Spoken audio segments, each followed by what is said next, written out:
বলিউডে একের পর এক নতুন খবর নিয়ে হাজির হচ্ছেন শ্রীদেবী কন্যা জাহ্নবী কাপুর। প্রযোজক অভিনেতা বনি কাপুরের মেয়ে হলেও নিজের অভিনয় প্রতিভায় ইতিমধ্যেই জায়গা করে নিয়েছেন দর্শকদের মনে।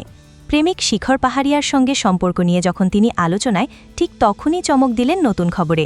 খোলাখুলি জানালেন ভবিষ্যতে তিনি হতে চান ৩ সন্তানের মা। ভারতীয় গণমাধ্যম সূত্রে জানা যায়, সম্প্রতি কপিল শর্মার দ্য গ্রেট ইন্ডিয়ান কপিল শোতে অতিথি হিসেবে উপস্থিত হন জাহ্নবী কাপুর। সেখানেই মাতৃত্ব নিয়ে কথা বলেন জাহ্নবী কাপুর।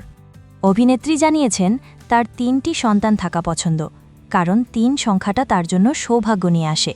এছাড়া ২ সন্তানের মধ্যে ঝামেলা হলে তৃতীয় সন্তান মধ্যস্থতা করতে পারে। তিনি কেয়ারফুলি এই সিদ্ধান্ত নিয়েছেন। অন্ধ্রপ্রদেশে বিয়ে করতে চান জাহ্নবী কাপুর।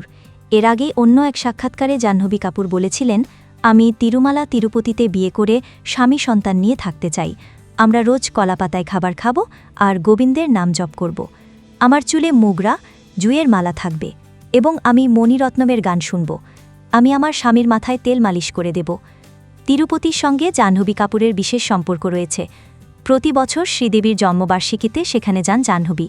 ছোটবেলায় মায়ের হাত ধরে তিরুপতি যেতেন জাহ্নবী, আর এখন তার সঙ্গে থাকেন প্রেমিক শিখর পাহাড়িয়া। বিয়ের বিষয়ে এখনও কোনো পরিকল্পনার কথা জানাননি এই যুগল।